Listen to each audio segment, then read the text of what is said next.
Ito ang DWDD 1134 kHz AM. Balita, impormasyon at musika. Ito ang DWDD AFP Radio. Boses ng Kawal Pilipino. Kayo ay nakatutok sa DWDD AFP Radio. Kami po ay kasapi ng KBP, kapisanan ng mga broadcaster ng Pilipinas. Sa dami ng mga nangyayari ngayon, sigurado ka bang tama ang lahat ng naririnig at nababasa mo? Bago ka mag-react o mag-share, think ka muna! Ang Think Ka Muna Pilipinas ay isang media and information literacy advocacy campaign ng MediaQuest kasama ang KBP at ang himpilang ito na nagpapaalala sa atin na mag-pause, mag-isip-isip at kumilos ng may alam. Dahil ang goal, isang mas informed, listo at responsableng Pilipinas. Think Ka Muna Pilipinas! Dahil sa atin magmumula ang isang mas mapanuring bansa.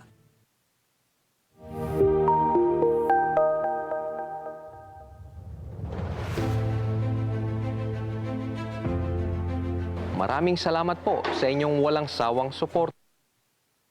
Isang malaking karangalan para sa ang inyong kawal production ng Media and Civil Affairs Group, Civil Military Operations Command, Armed Forces of the Philippines, na makatanggap ng Anak TV Seal Award headed by President Ira Yapgo. Isang parangal na binibigay sa mga programa sa telebisyon at online shows na may mataas na kalidad at itinuturing na angkop, ligtas at sensitibo para sa mga bata at pamilyang Pilipino. Kami ay na magiging ehemplo sa mga kabataan.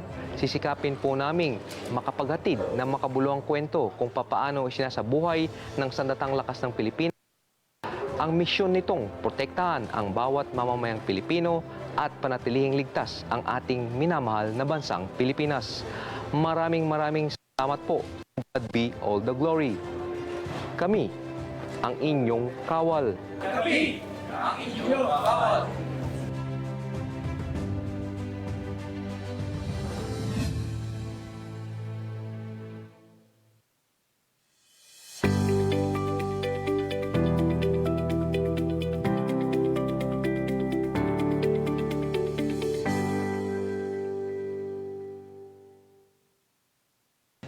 Mga katropa, alam mo ba na ang DWDD 1134 kHz AFP Radio ay ang opisyal na radio station ng Sandatahang Lakas ng Pilipinas na binubuo ng Army, Navy at Air Force na siyang maghahatid sa inyo ng mga balita mula sa ating Armed Forces at iba pang impormasyon.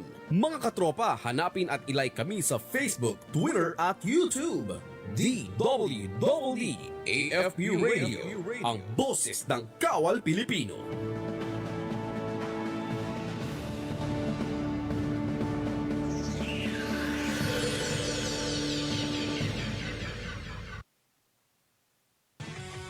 Mga katropa, para lagi kang updated sa inyong sandatahang lakas ng Pilipinas, siguraduhin naka-like at follow ka sa AFP Radio DWDD Facebook page at nakatune in sa 1134 kHz AFP DWDD. Panoorin ang weekly documentary program ng AFP Radio na Ang Inyong Kawal, Sabado alas 8 ng gabi. Simulcast po ito sa Inyong Kawal Facebook at YouTube channel. And keep up the good work sa team. Ay ang Media and Civil Affairs Group, CRS-AFP, maraming salamat po sa inyo.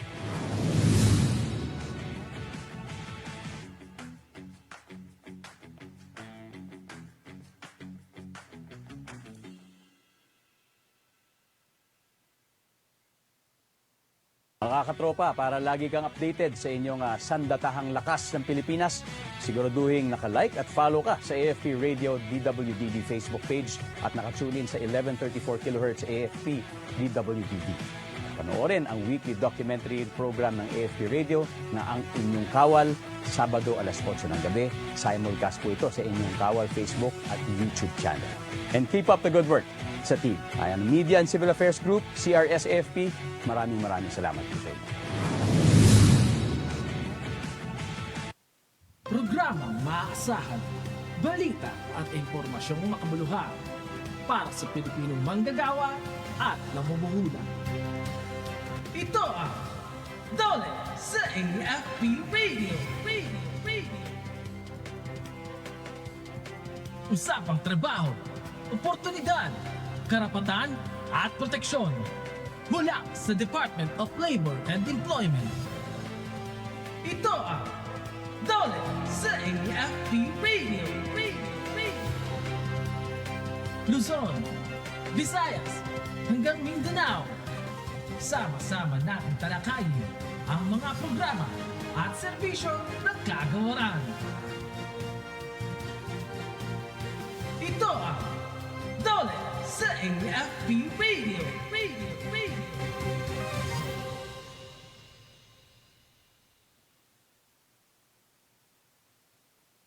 Isang magandang umaga po mga kasama sa paggawa at sa ating mga namumuhunan. Ngayon po ay ika-19 ng Mayo, ikatlong Martes na po ng buwan. At kami po ang muli ninyong makakasama mula sa Department of Labor and Employment. Ito po ang Dole sa AFP Radio. Ako pa rin po ang inyong lingkod, Carla Malaban. Ako naman po si Tim Lavera sa kitid namin ang isa na naman po oras na talakayan ng mga napapanahong bansa at mga mahahalagang informasyon tungkol sa paggawa at paghanap buhay dito sa ating bansa.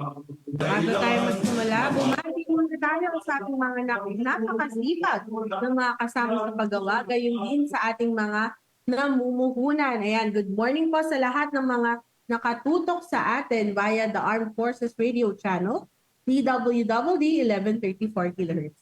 At syempre, mapapanood nyo pa rin po kami via live stream sa aming Facebook pages. Ayan, the Department of Labor and Employment. At yun na rin sa AFP Radio, DWWD official Facebook page. Kaya i-like, mag-comment at huwag kalimutang i-share ang ating episode para mas marami pang mga kasama natin sa paggawa at namumuhunan ang maabot ng ating programa.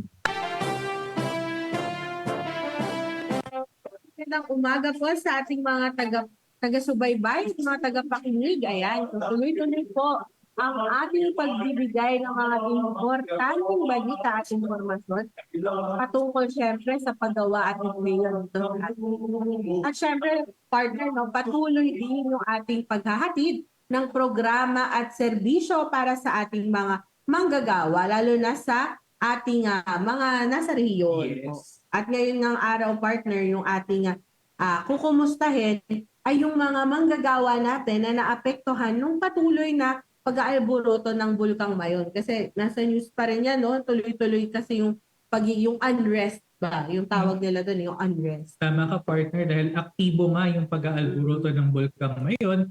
Mamaya alamin natin yung mga tulong na naipaabot na ng ating kagawaran sa pangunguna ng ating Dole Bicol Regional Office para bigyan tayo ng detalye patungkol sa mga naipaabot ng tulong.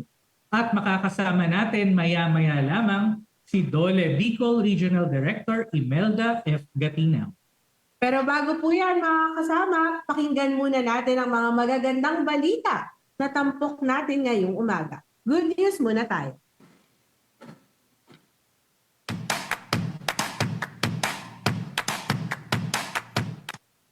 Sa National Labor Relations Commission mula sa ulat ni Denzel Sandigan. Ex-BPO Ops Manager nakakuha ng 6 million pesos settlement sa tulong ng NLRC. Nakamit ng isang dating operations manager sa isang BPO company ang 6 na milyong pisong settlement matapos maresolba ang kanyang labor dispute sa tulong ng National Labor Relations Commission o NLRC. Pinangunahan ng settlement conference ng NLRC na nagresulta sa mabilis at mapayapang pag-aareglo sa pagitan ng magkabilang panig. Ayon sa NLRC, ang kaso ay isa sa pinakamalaking settlement na resolba para sa lone o solo complainant sa industriya ng BPO ngayong taon. Ang ganitong mekanismo ay patunay ng epektibong alternative dispute resolution na nagbibigay ng agarang solusyon sa alitan sa trabaho.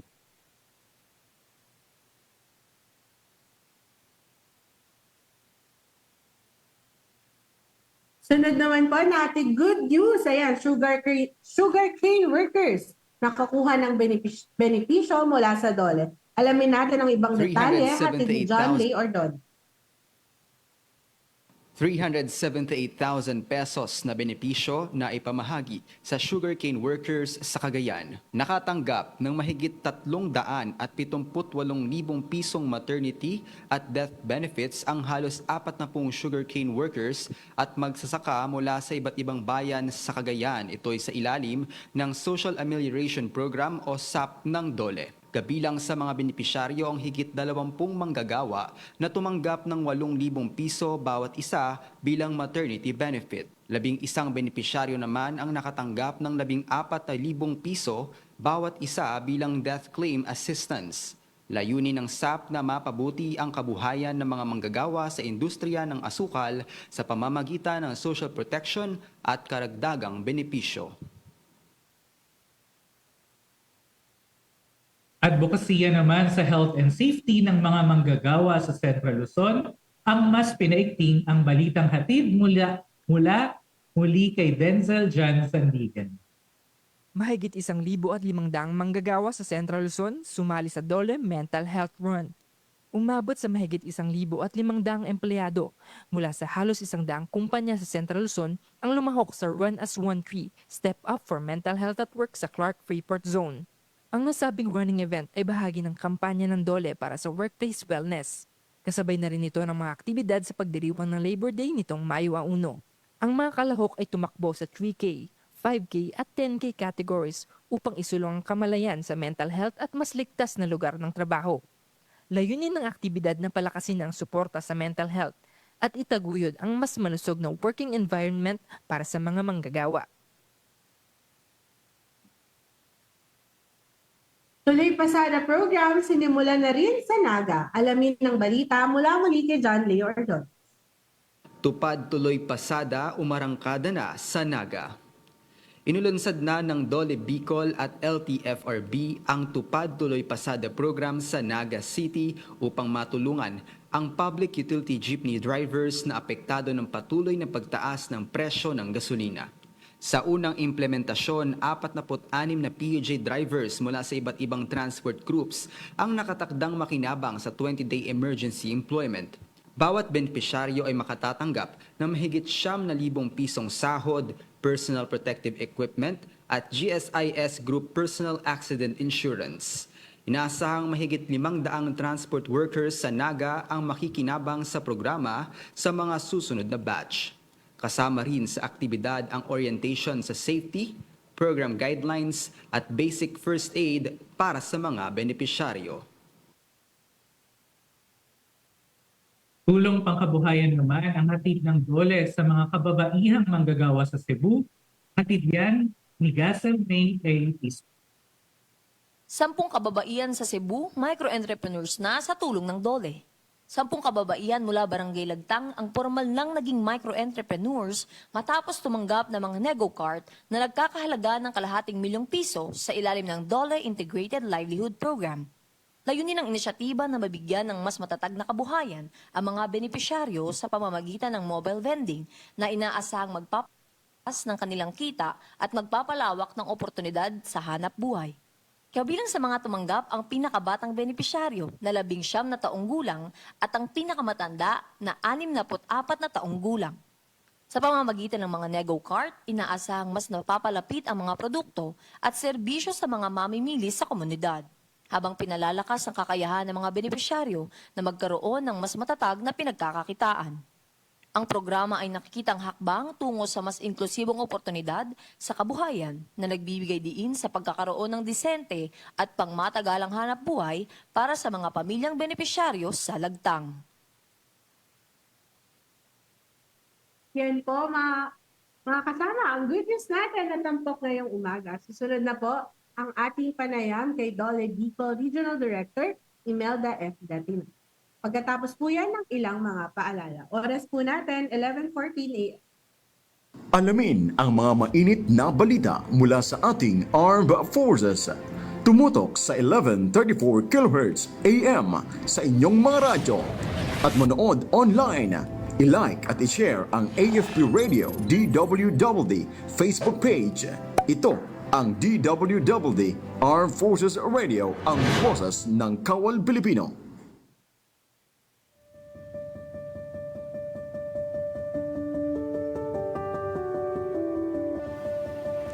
"2025 marked a year of transformation for DOLE Bicol, a year of resilience in the face of change, a year of convergence through shared goals and vision, a year that redefined public service with purpose and impact.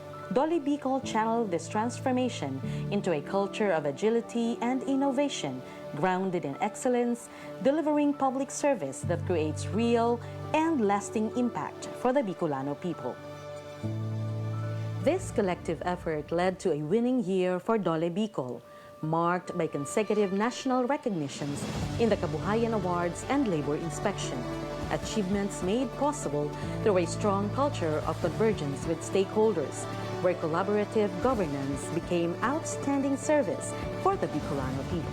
In 2025, the Tulong Panghanap Buhay para sa mga Disadvantaged Workers or TUPAD program stood out as a convergence-driven intervention, providing emergency employment to 182,910 disadvantaged workers, or 198% of its target, supported by 948.55 million pesos in program funds.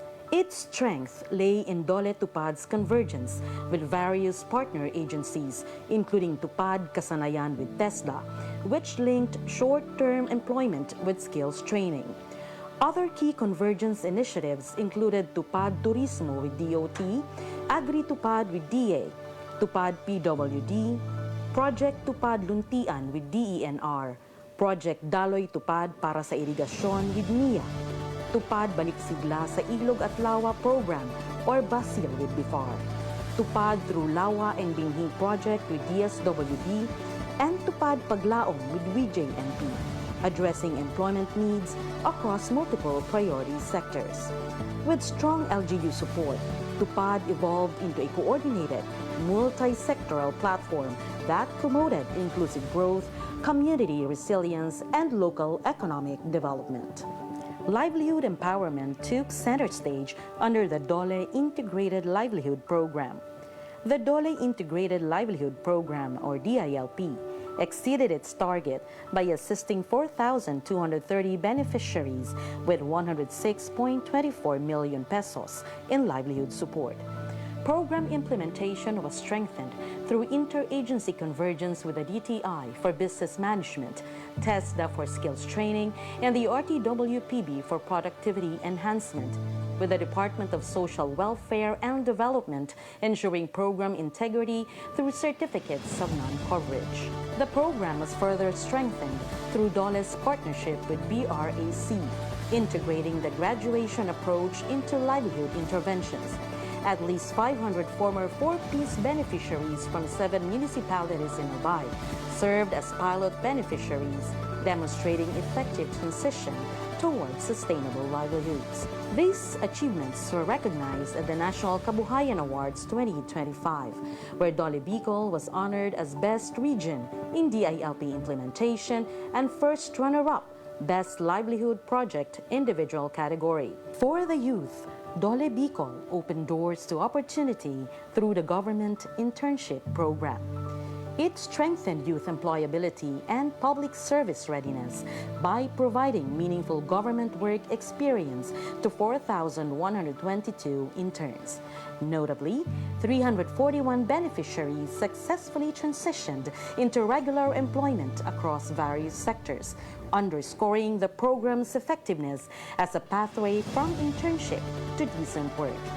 The program was implemented with a total investment of 140.02 million pesos, reinforcing Dole Bicol's commitment to building a skilled, work-ready workforce while supporting government institutions. The special program for employment of students delivered exceptional impact, assisting 5,064 beneficiaries. The program primarily supported 4,948 students, helping them sustain their education through income and meaningful work experience, while also engaging 104 out-of-school youths toward productive workforce participation. SPES implementation was reinforced by 107 partner employers, led by 98 government institutions, and complemented by private sector partners, providing structured and skills-oriented work environments. Beyond temporary employment, the program generated 227 post-program hires, affirming SPES as a strong pathway from student employment to long-term work. Inclusive youth employment was further strengthened through the Jumpstart Philippines program. In 2025, 253 at-risk youth from the Bicol region completed a soft core skills training under the Jumpstart Philippines program, implemented by the Department of Labor and Employment with PESO partners. A key milestone was the expansion of Jumpstart implementation to Gubat, making it an added municipality alongside Legazpi City and Naga City. This expansion strengthened inclusive youth employment, equipping participants with job readiness, communication, and core workplace skills, and reinforcing Dolly Bicol's commitment to widening Jumpstart coverage and preparing youth for sustainable employment. Protecting workers and ensuring safe workplaces remained a priority. The Labor Inspection Program posted outstanding results in 2025, achieving a 92% compliance rate under the General Labor Standards. The Construction Safety and Health Program, while 23 OSH investigations were conducted in response to reported hazards and incidents. Key milestones included a 2025 World Day for Safety and Health at Work, highlighting AI and digitalization toward zero accidents, and the rollout of Dole Be Safe Patrol and Barangay Safety Patrols in Masbate, Catanduanes, and Camarines Norte, strengthening grassroots OSH initiatives. Through technical and advisory visits, Dolly Bicol strengthened compliance and safety among 7,286 micro-establishments, surpassing its target, ensuring that even the smallest enterprises are guided toward decent and compliant workplaces. In 2025, Dolly Bicol strengthened labor relations by empowering workers, expanding knowledge, and sustaining social dialogue across the region. Capacity building, livelihood support, and scholarship assistance under the Woodpie Plus enabled workers' organizations to progress from learning to sustainable economic activity. Public awareness and compliance were further reinforced through the Labor and Employment Education Program, which reached 31,757 workers, employers, students, and general public through community-based and target-based learning sessions. 2025 was more than a year of accomplishments. It was a year of transformation, a year of innovation, a year of impact. As Dolly Bicol moves forward, it remains steadfast in its mission to protect workers, empower communities, and build a future of decent work for all.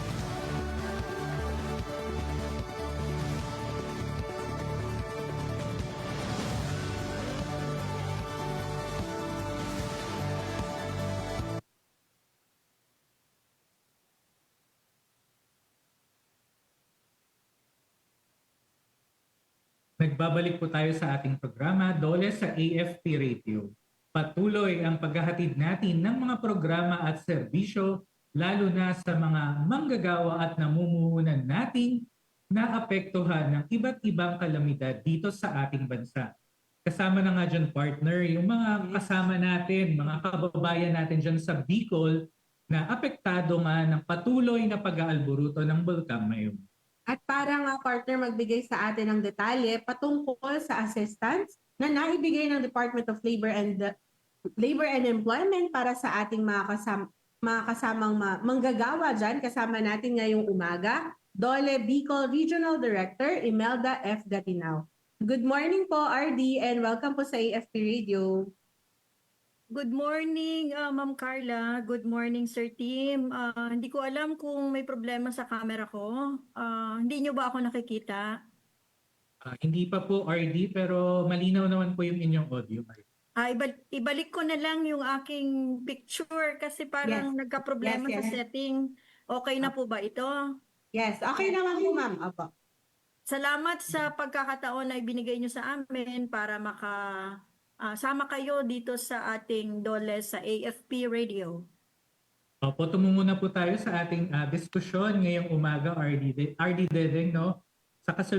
Kamusta po ba sa ngayon yung kalagayan ng ating mga kababayan dyan sa Bicol sa kabila po ng pag-aalburuto ng Bulkang Mayon at may mga bumalik na po ba sa kanilang mga pamayanan po after po nung ashfall na naramdaman po nila ng mga nakaraang linggo, RD?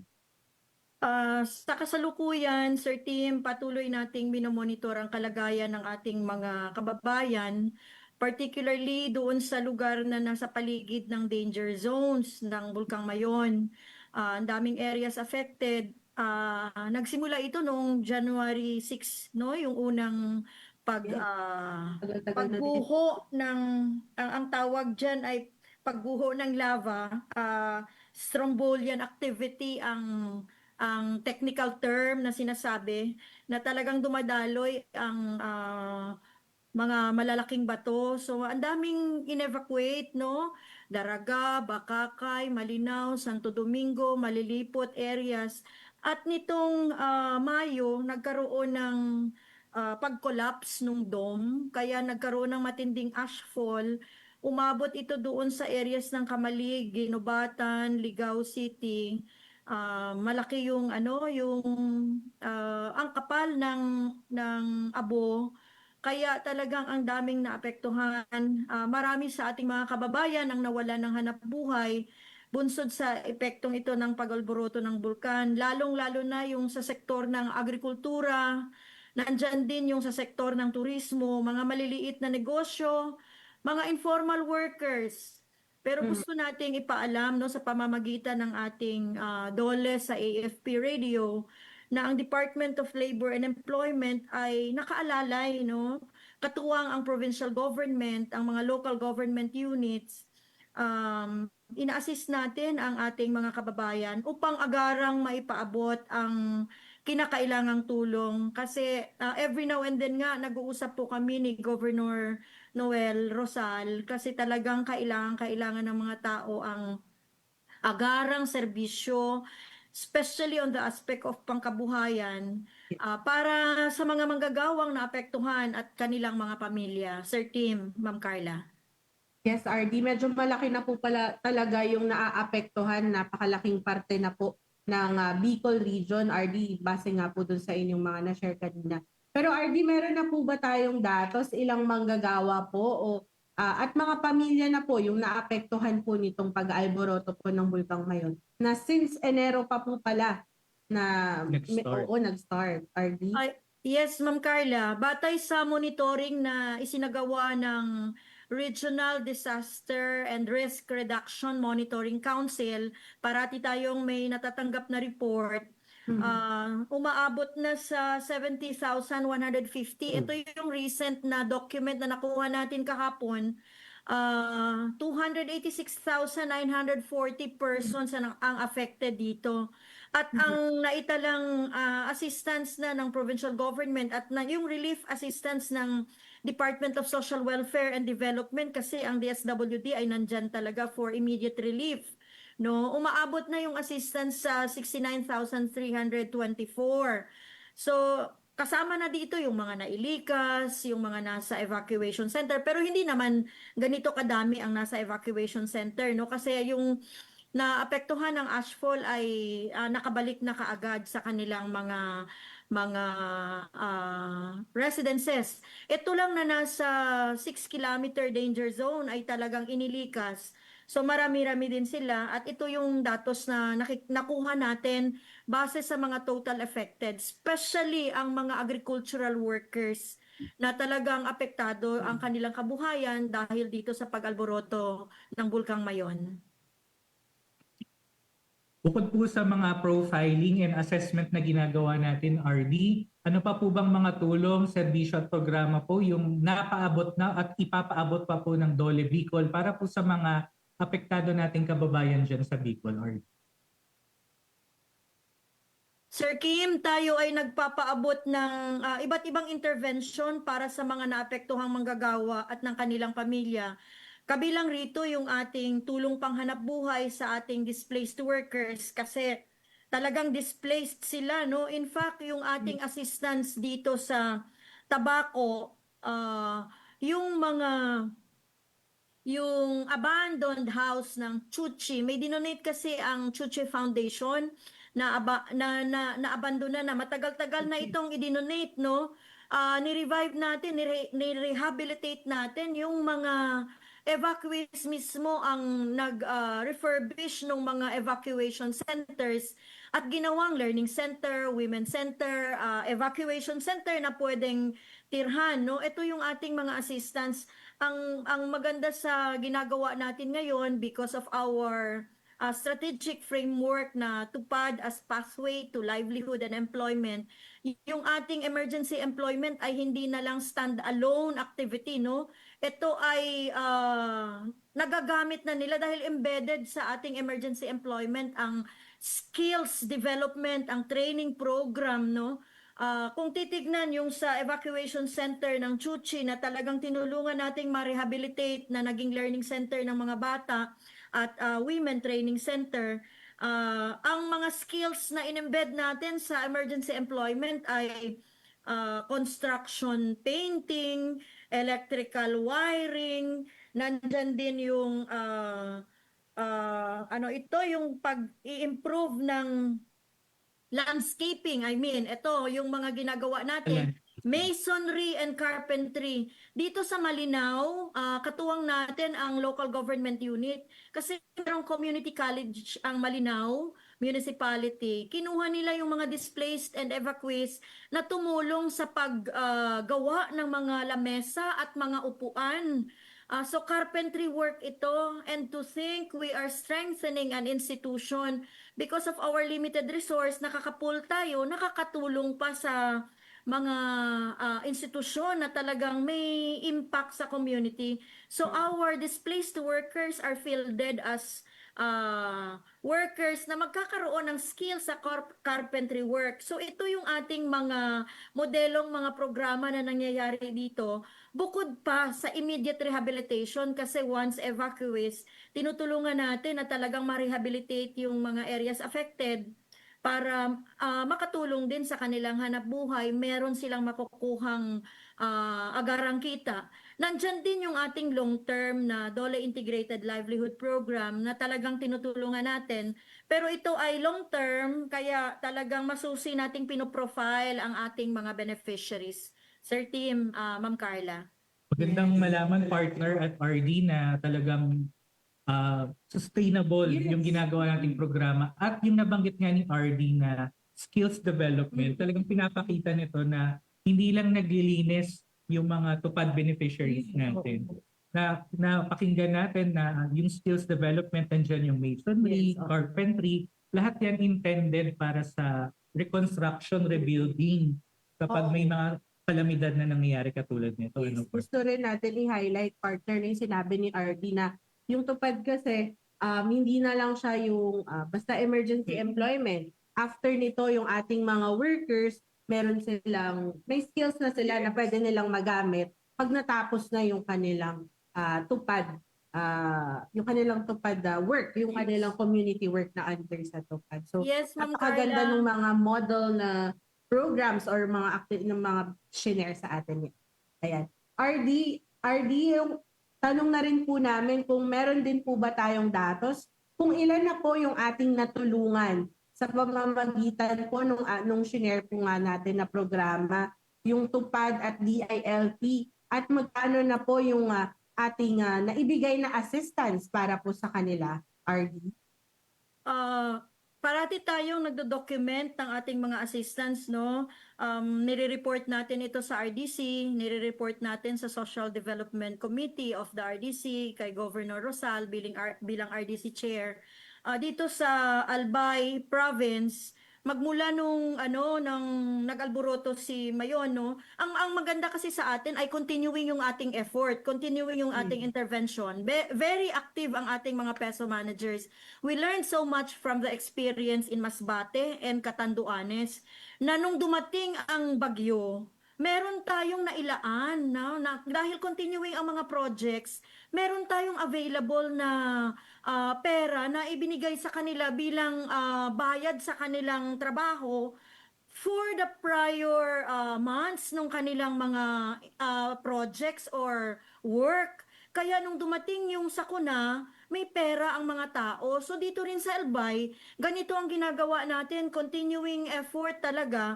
At nung dinocument natin ang ating assistance for Albay, siguro iisahin ko ito. Sa Bakakay, meron tayo Malilipot, Malinaw, Tabaco, Daraga, Legazpi City, kasi may mga barangays pa rin affected dito sa Legazpi, no? Lalo na sa outskirts.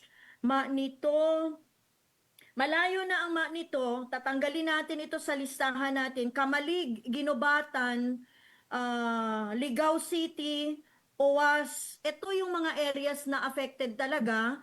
At meron tayong assistance prior to the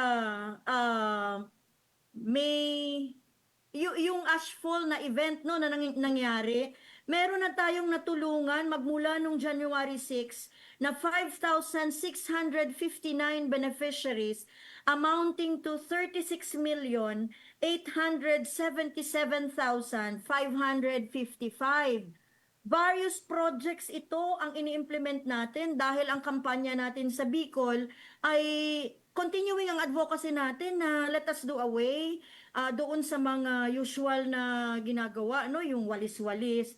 Ang mga projects na natin ay minor repair of public facilities, landscaping, irrigation, development ng mga irrigation canals, maintenance ng mga pathways, improvement ng mga yung canals, no, yung flood mitigation and drainage clearing, canal bank planting, at yung kanina na sinabi ko na ating mga skills development program embedded doon sa ating tupad. May tinatawag kami dyan tupad kasanayan, merong tupad irigasyon, tupad turismo. Ito yung aming mga initiatives dito sa Bicol Region. Nagsaka-sanga na rin pala partner. Iba't iba na rin yung mga ginagawa, iba't iba na rin yung mga, kumbaga nag-expand yung programa. At If I may add, Sir Tim and Ma'am Carla, that is for emergency employment, no? Yung 37, almost 37 million, 36,877,000. Pero yung ating DILP ay mahigit 9 million din yung ating assistance dito sa mga munisipyong nakapalibot dito nasa paanan, no? Malapit sa paanan ng Bulkang Mayon. Apo, hinggil po dito, RD, sa over 9 million na livelihood assistance, maaari po ba nating i-share kung ano pong mga klaseng tulong pangkabuhayan yung naibigay na po natin sa mga apektado ng ashfall sa Mayon po, RD? Base sa nandito sa listahan, ang mga assistance natin ay hindi nalalayo doon sa kabuhayan mismo ng ating mga kababayan.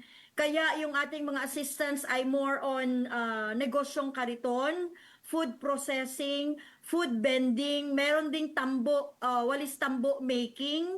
Kung ano yung kanilang mga normal na trabaho, yun yung ating sinusuportahan. Pati yung mga agri-fishery sectors natin, no, na affected din. May mga vegetable production din dito na nakalista. So, in-strengthen natin kasi pansamantalang nawala sa kanila yon at tinutulungan natin na maibalik yun para meron silang sustainable livelihood. Pagdating naman po ba, RD, sa mga mas vulnerable po natin ang mga sektor dito sa Bicol, mga kabataan po o mga kababaihan, meron din po ba tayong nakalaan na pondo o programa na particular po sa kanila, RD? Ang ating programa ay inclusive. Base sa kampanya natin, parati nating sinasabi, walang iwanan, no one is supposed to be left behind. At ang maganda sa atin, ang ating God orientation ay mainstream sa ating programa. Trained yung ating mga kasamahan kung paano mag-document, paano mag-profile na ma-identify ang mga vulnerable, the most vulnerable sectors ng ating society. Kaya sa ating pagtulong, talagang nasosort out na natin yung ating mga assistance depending sa kung anong sektor sila napapaloob. Kasama na dyan yung senior citizen, yung ating mga kababaihan, yung mga kabataan, persons with disabilities. Ito yung ating approach sa ating programa. But bukod dyan, purposeful din tayo na mag-implement tayo ng programa for targeted beneficiaries. Kaya meron din tayo para sa mga kabataan. Pina-prioritize natin ang ating kabataan dito sa affected areas sa ating government internship program. Prioritize din sila sa ating special program for the employment of students. Ine-enroll din natin sila sa Jobstart Philippines kasi ang mga affected areas ay hindi pa pilot areas ng ating Jobstart. Pero nire-refer natin sila dito sa Legazpi kasi si Legazpi ang ating pilot for Jobstart and continuing Jobstart implementation. So meron tayong coordination, napakaganda ng kohesyon ng PESO dito. Gusto ko silang bigyan ng recognition kasi talagang very involved sila sa mga programa. So ito yung ating effort at really reaching out to the most vulnerable sectors.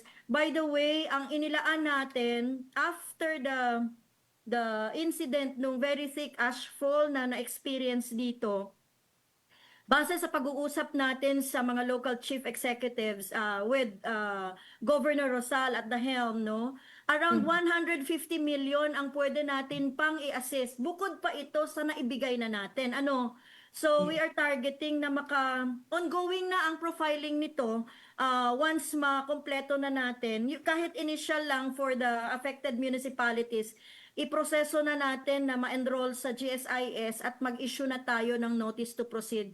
I think 2 linggo na tayong nagpo-process ng documents kasi immediately after the incident ay na-deploy na yung ating mga staff from the Albay Provincial Office sa ground para sa agarang pag-coordinate sa ating mga partners sa community, lalong-lalo na sa mga affected municipalities.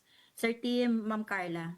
Nakikita natin dito, RD and partner, yung talagang pagtutulungan ng iba't ibang sektor para lahat tayo ay mabigyan natin ng effective and efficient na tulong o assistance yung ating mga manggagawa dyan na apektado ng pag-aalboroto ng bulkang. And speaking dun sa mga apektado natin, RD, para po sa mga kababayan natin dyan sa Bicol region na hindi po alam kung paano makaka-avail o makakapagpa-register po sa mga programa at serbisyo ng DOLE katulad ng TUPAD at DILT, paano at saan po ba sila maaring pumunta at sumangguni, RD? Sir Tim, Ma'am Carla, ang first line of defense talaga ay ang smallest government unit, ang barangay. Dito kasi sa atin, meron na tayong organized na Barangay Employment Service Office. Although hindi lahat pa ng barangay ay covered, pero almost always may barangay coordinator for employment services. So pwede po silang lumapit doon. Pwede rin po sa local government, sa munisipyo na, MLGU, kasi established na ang mga PESO. Sa Albay, halos lahat ay institutionalized na ang Public Employment Service Offices. At pwede rin sa provincial government, sa PLGU, kasi very engaged tayo. Maganda ang ating coordination with the provincial local government unit. That's the first line of defense talaga. Unang lapitan, gobyerno talaga kasi tayo yung dahilan kung bakit ang publiko ang dahilan kung bakit nandito tayo sa gobyerno. Kaya wala nang question yan, taga-gobyerno talaga ang unang pwedeng lapitan. Pangalawa, very strong ang ating partnership dito sa simbahan, sa social action. Kung sakasakaling mahihirapan po kayo o kaya hindi kayo napasama doon sa profiling na ginagawa ng local government unit, pwede po ninyong lapitan ang parokya kasi may partnership po tayo with the diocese. Maganda po yung ating coordination. In fact, noong May 1 ay na-formalize natin yung partnership na yan. Nagkaroon tayo ng isang malawakang selebrasyon para sa mga obrero through the church, ang simbahan, ang social action ministry ng simbahan. So, meron pa rin pong option through the church. And yung pangatlong nakikita ko, although ini-strengthen pa po ito namin kasi we are trying to strengthen our conduits, our partners sa civil society organizations at ang mga NGOs, pwede rin pong lumapit kasi ang ating private sector representatives na nasa Regional Development Council ay talagang ini-engage natin para ma-maximize din nila ang resources no matter how small ng Department of Labor and Employment para makarating po sa mga taong kailangang i-offer natin ang ating services. Yan talagang in-ensure na partner ni RD Dedeng, no? Na talagang lahat, walang, kumbaga yung inclusivity. Yes. Lahat ng mga tao ay matatouch natin. Kung hindi man kayo mapasama sa listahan ng LGU, nandyan yung ating partners sa ating simbahan, pati yung ating pinapaigting pa na partners with civil society. So, napakaganda nung ginagawa ng Dole Bicol para sa kanilang community. Oo, dahil dito sa mga initiatives na ito ng Dole Bicol, mas nagiging accessible yung ating mga programa at serbisyo para sa lahat ng mga nagiging biktima katulad na itong mga kalamidad na nangyari nga. Itong mga kung sunod-sunod na pag-aalboroto to kung maraming since January pa pala to partner, di ba? Oo, at wala nang kasiguraduhan pa sa ngayon, no, kung hanggang kailan yung pag-aalboroto ng mayon. RD Dedeng, para naman po dun sa mga sumailalim na o naging benepisyaryo na po ng tupad o pati po dun sa mga nabigyan na natin ng livelihood assistance. So, ma'am, point of clarification po, maaari pa rin po ba silang tumanggap muli kung sila po ay apektado po ng Bulkang Mayon hanggang sa ngayon? Kung naka-avail sa regular assistance natin at naging biktima ng kalamidad, ang sinasabi ng ating guidelines ay pwede. May masusi lang tayong assessment at evaluation na ginagawa kasi ayaw natin. Very strict tayo, no? Very strict din ang Commission on Audit. Ayaw natin ang magkaroon ng hindi magandang findings ang Commission on Audit sa atin. Ina-assess po natin ng maayos ito at kung sila po ay patuloy na apektado at pasok pa rin sa qualifications ng programa, maaari natin silang isamang muli sa assistance natin alinsunod sa umiiral na guidelines. Pero ang sinasabi natin, bawat pamilya ang magiging beneficiaryo ng ating emergency employment. Pero meron pa namang other windows na po pwede nilang i-avail, no? Ang mahalaga po ay maayos ang ating profiling at validation at matiyak natin na ang tulong ay nakakarating talaga sa higit na nangangailangan. Ayun. So pwede, pero kailangan i-ensure po RD, no, na pasok pa rin sa guidelines ng ating programa. Tama po, Ma'am Carla. In relation dyan, no, partner and RD, may plano pa po ba ang Dole Bicol na madagdagan po yung bilang ng mga beneficiaryo ng emergency employment at livelihood assistance? At kung ito po ay magiging posible, ilang trabaho pa po ba ang ilalaan natin para dito, RD? Patuloy po tayong nakikipag-ugnayan, Sir Tim, sa Central Office. Ang ganda ng support ng Central Office sa atin. May available naman tayo na pondo for the moment, no? Meron pa tayo at i-maximize natin muna ito. Kung kukulangin ang sabi sa atin ni OIC, ni Yusek Bobot, Bitonio, ay magsabi lang tayo at pwede namang tayong bigyan ng additional support. Nagbibigay din tayo ng report, no, incident report dito sa Bicol para ma-update natin at makakita kaagad ang central office ng pangangailangan ng regional office. So nakahanda po tayong maghanap ng karagdagang resources upang mapalawak pa ang saklaw ng suporta at livelihood assistance. Depende sa takbo ng sitwasyon dito ng Bulkang Mayon. Sa ngayon, ang gusto naming assistance ay para sa mga maliliit na mga negosyante, yung ating adjustment measures program, kasi nagpahiwatig yung ating mga partners sa ground na kailangan ring tulungan ang mga negosyante na maliliit na mga negosyante na struggling talaga dahil sa naapektuhan sila ng pag-alboroto ni Mayon. So, meron po tayong team, yung ating AMP team na kumakausap na sa baba para tignan ang kalagayan. Hopefully bukas makapunta din tayo sa area kasi ito yung bagong pangangailangan na umusbong ngayon. So, hihingiin natin ang support ng central office kung kinakailangan on this. Thank you.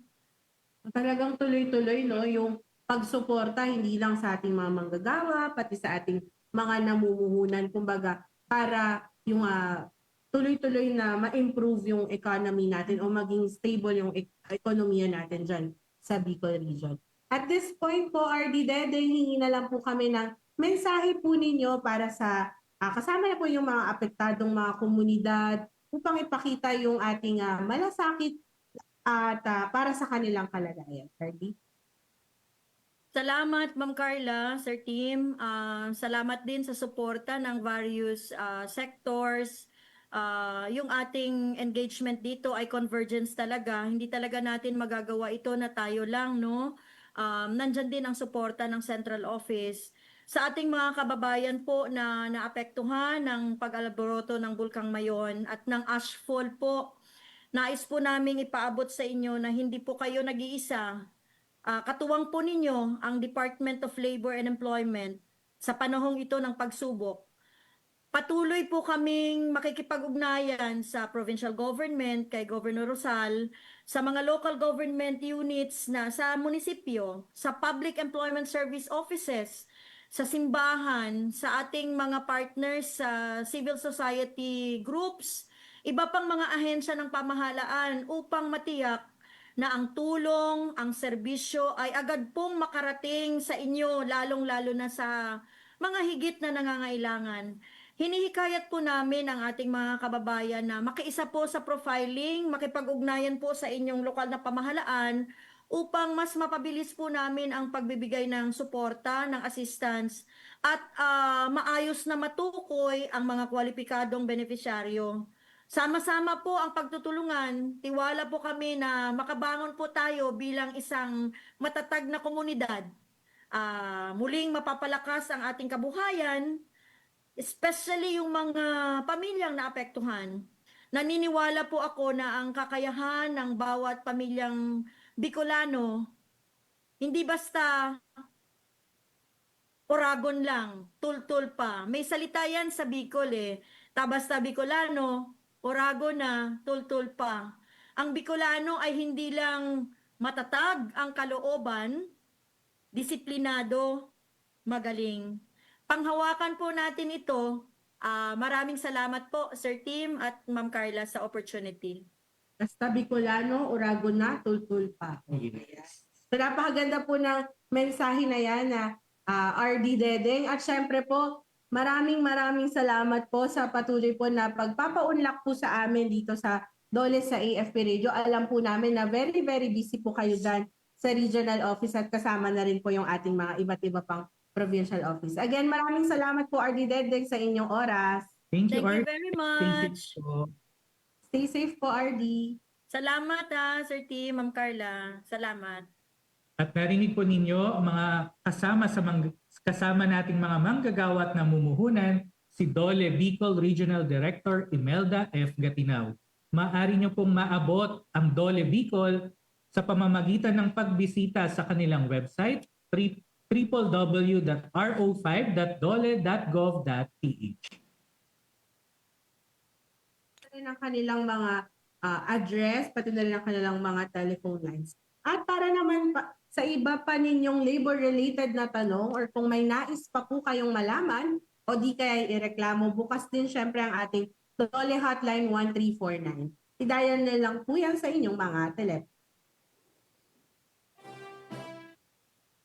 Din kayong mag-send ng email sa hotline 1349@dole.gov.ph o magbigay ng direct message sa aming Facebook page para sa inyong mga labor and employment concerns.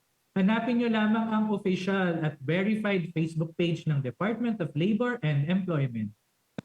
I-like nyo na rin po mga magagawa ang ating Facebook page at syempre mag-follow na din sa aming TikTok, Instagram, X at YouTube accounts para naman lagi kayong updated sa mga balita at programang hatid ng Dole para sa inyo.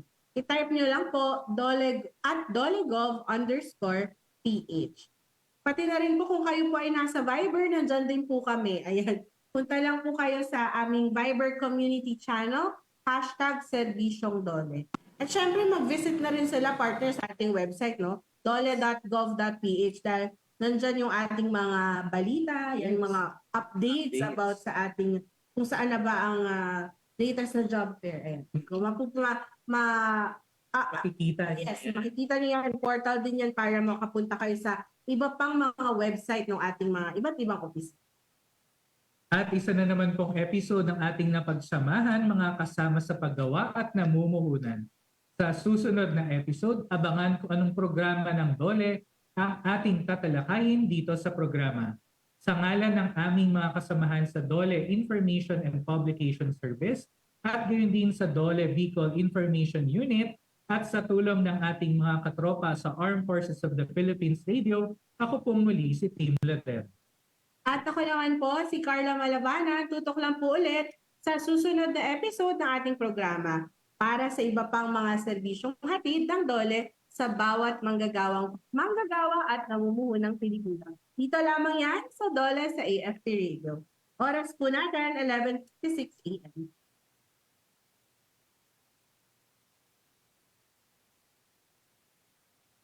Kabuluhan para sa Pilipinong manggagawa at namumuhunan. Ito ang DOLE sa AFP Radio. Usapang trabaho, oportunidad, karapatan at proteksyon mula sa Department of Labor and Employment. Ito ang DOLE sa AFP Radio. Luzon, Visayas, hanggang Mindanao. Sama-sama natin talakayin ang mga programa at serbisyo ng kagawaran. Ito ang DOLE sa AFP Radio.